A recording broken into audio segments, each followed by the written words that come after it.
800 కదా అని. కానీ నేను ఎక్కువ ఆలోచించలేకపోయా. ఇక్కడ నేను నా ఫ్యామిలీని తీసుకుని వెళ్ళిపోతే ఓకే ఇమ్మీడియట్గా, లేకపోతే అక్కడ నాకు ఇక్కడ అద్దె కట్టాలి, అక్కడ అద్దె కట్టాలి.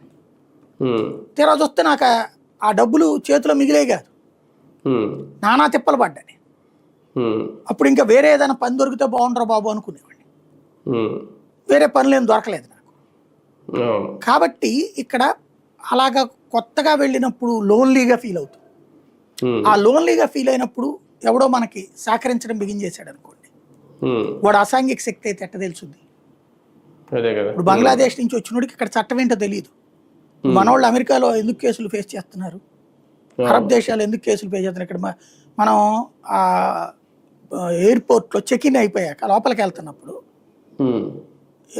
వచ్చి సార్ అనేది చెక్ ఇన్ అయ్యే ముందు వచ్చేసేసి అయిన తర్వాత కూడా కొంచెం ఈ మందులు మా వాళ్ళకి ఇరండి అని ఇచ్చేవాళ్ళు ఉంటారు, ఈ పచ్చడి మా వాళ్ళకి ఇరా అక్కడ తీసుకుంటారని ఇచ్చేవాళ్ళు ఉంటారు.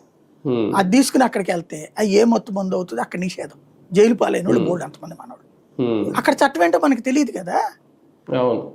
ఇప్పుడు అమెరికాలోనైనా అట్లాగే మన ట్రాఫిక్లో ఇక్కడ ఎట్ట పడితే అట్ట అడ్డంగా వెళ్ళొచ్చు, అక్కడ అట్ట కుదరదు. నువ్వు ఖచ్చితంగా రూల్ ప్రకారం యూటర్న్ చేసుకోవాల్సిందే. నువ్వు పార్కింగ్ ఇప్పుడు దుబాయ్ లాంటి చోట్లన పార్కింగ్ ఎట్ట పడితే అట్ట పెట్టడానికి లేదు.